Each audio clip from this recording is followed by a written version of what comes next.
महाराज जी ये पूछ रहे हैं, महाराज जी आपका जन्म क्यों हुआ है महाराज जी?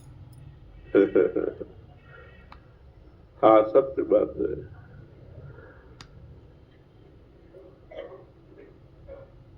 स्वप्न है, जन्म तो हो गया है, स्वप्न है, हमारा जन्म ही नहीं हुआ। आप कौन है? अजन्मा है, हमारा जन्म ही नहीं हुआ, स्वप्न है, ये सत्य नहीं है।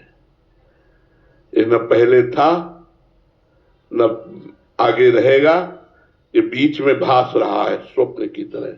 उमा कहो मैं अनुभव अपना, सत हरि भजन जगत सब सपना। और मुझ अजन्मा का कभी जन्म ही नहीं हो सकता, केवल भ्रम से ऐसा मान लिया है। उसी भ्रम के कारण जैसे स्वाप्निक शरीर में हम सुख दुख का अनुभव करते हैं, ऐसे जागृत में भी ये मोहा ज्ञान अंधकार से युक्त शरीर है, इस शरीर को भरा गया।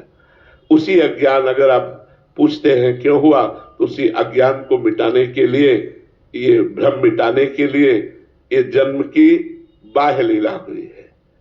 बकाया न मेरा कभी जन्म हुआ न कभी जन्म होगा। मैं अजन्मा हूं, मैं निर्विकार हूं, पर विकारी शरीर को स्वीकार करने के कारण विकारी जैसा दिखता हूं। जन्म मरण युक्त शरीर को स्वीकार करने के कारण जन्म मरण वाला दिखाई देता हूं। वस्तुतः मैं अजन्मा हूं, मैं निर्विकार हूं। तो अभी हम आपको स्वप्न में देख रहे हैं महाराज? आप देख रहे हैं स्वप्न में। ये जो प्रेमानंदधारी शरीर है ये स्वाप्निक है, ये सत्य नहीं है। ये न था न रहेगा, ये बीच में भास रहा है, कुछ समय बाद ये स्वप्न की तरह मिट जाएगा, इसका कोई अस्तित्व नहीं रहेगा। मेरा अस्तित्व था, मेरा अस्तित्व है और मेरा अस्तित्व रहेगा। पर जी आप स्वरूप से बात कर रहे हैं। अब जान जाओ तो जान जाओ, ना जान पाओ तो बस अब इतना ही है। अब इसके आगे अनुभव गम्य भजे जी सकता, अनुभव के द्वारा जाना जा सकता है, वाणी के द्वारा नहीं। राम अतर्क बुद्धि मन बानी, मत हमारी सुनो भवानी। भगवान और भगवान के निज जनों में अंतर नहीं होता, और ये अतर्कनीय स्थिति को प्राप्त होते हैं, ये बातों से नहीं बताया जा सकता। महाराज जी इसको जानने के लिए साधक को उसी स्थिति में आना पड़ेगा। हाँ, उसी, जब तक उसी स्थिति में नहीं आएगा तब तक नहीं समझ। मतलब जगना पड़ेगा। बिल्कुल।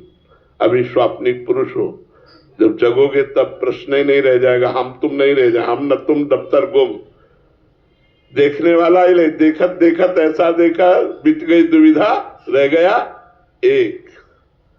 एक एक को ब्रह्म द्वितीय नास्ति, एक सब में एक। हजारों घड़ों में हजारों प्रतिबिंब पड़ रहे हैं तो हजारों सूर्य थोड़ी हो गए, सूर्य तो एक ही है। घड़ों के नाश से सूर्य का नाश थोड़ी हो गया, वो तो अविनाशी चमक रहा है।